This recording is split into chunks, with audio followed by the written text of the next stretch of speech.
Hello, everyone. I'm Cassandra from Toronto, Canada. I am a children's author who writes fun, rhyming books about epilepsy, including My Shaky World, and my upcoming book is called The ZYXWV of Epilepsy in My Shaky World.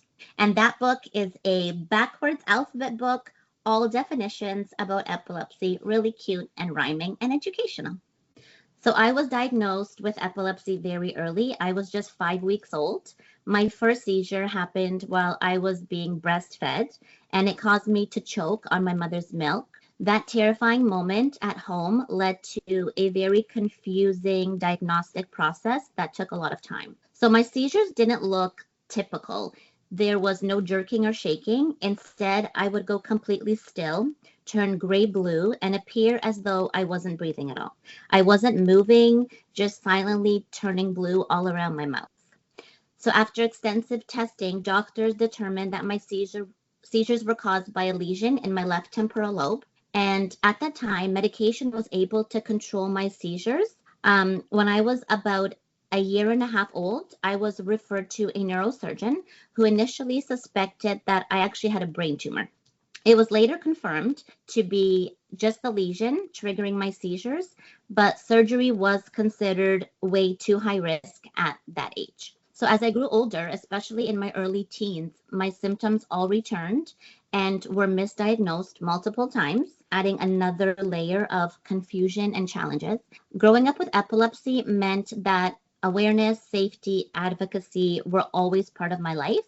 And long before I had the words to describe it myself.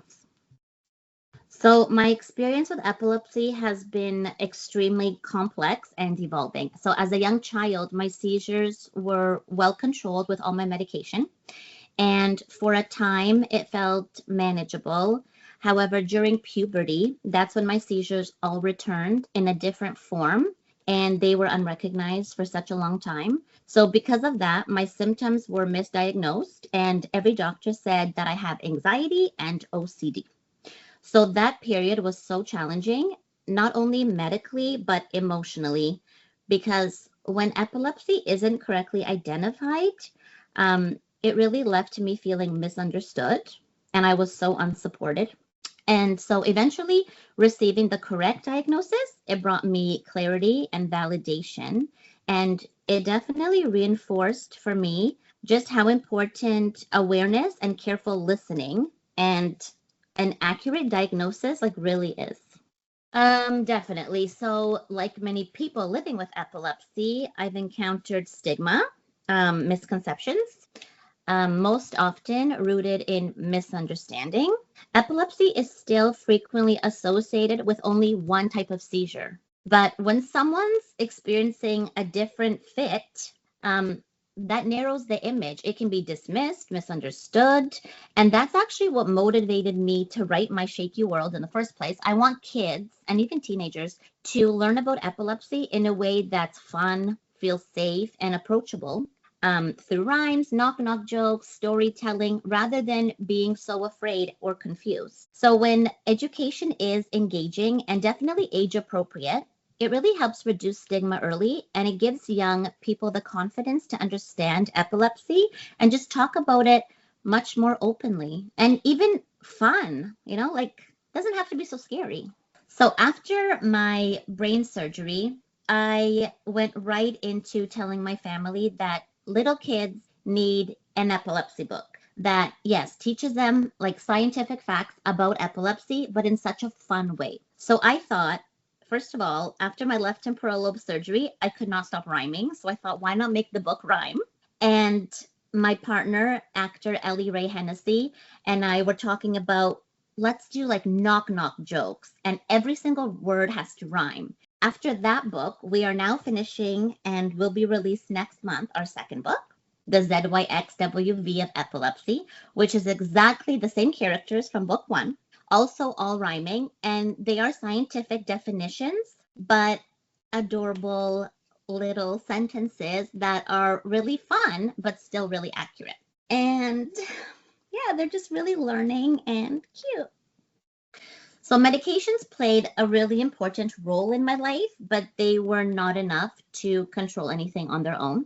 So as I got older, my epilepsy became increasingly difficult to control. Even with treatment, my seizures truly began to affect my daily safety and all my independence. So over the years, I was placed on countless medication combinations because my seizures were not well controlled. So doctors were constantly introducing new drugs, tapering down others, layering medications together in an effort to find what really would work. So at one point, I was taking up to 20 pills a day. So that took a serious toll on my body. I was constantly adjusting to horrible side effects. I was so heavily sedated. I was so loopy, and I was just always exhausted. Like I'd wake up, let's say 8 o'clock, 8:30, I was on the couch going to sleep again. So being tired really became my baseline. And despite all of that, my seizures still continued. So that's when my neurologist at Toronto Western Hospital had an honest and life-changing conversation with me about epilepsy brain surgery. So it was not an easy decision, but it was the right one for me because medication alone was just no longer effective at all. So I had my brain surgery May 20th, 2022, and they removed my left temporal lobe, my hippocampus, and my amygdala. And I'm only on one seizure medication now. So compared to most of my life, the difference is really remarkable. And yeah, I just want to emphasize if someone's seizures are really well controlled with their medication, then that's like a huge, huge success. And epilepsy, the treatment I feel is like it's not a one size fits all. It's different for everyone. So I just wish everyone the best with. Yes, I think it is essential.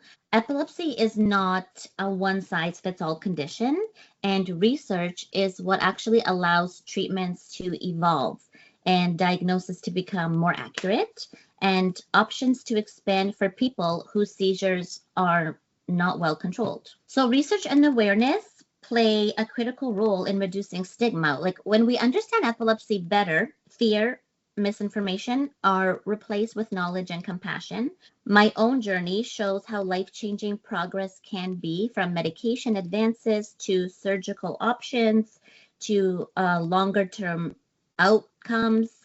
Continued investment in epilepsy research means definitely more answers, more choices, and more hope for individuals and all families that are living with epilepsy.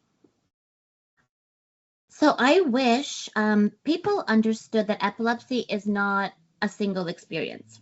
It looks so different for every person, from the type of seizures to how often the seizures occur to how they affect daily life. Many seizures aren't dramatic or outwardly visible like you see in some movies, which means they are so often misunderstood or overlooked. I also wish people understood that epilepsy does not define a person's intelligence, their character, or their potential in life. People living with epilepsy are managing a medical condition, not a limitation on who they are or what they can contribute in life. When we broaden our understanding, it changes absolutely everything. It leads to earlier diagnosis, better support, reduced stigma, and safer environments, especially for kids or even teenagers who are still learning to understand their own medical conditions. True epilepsy awareness isn't just about knowing what to do during a seizure. It's about listening, believing people's experiences, and creating a culture of empathy and definitely inclusion every single day.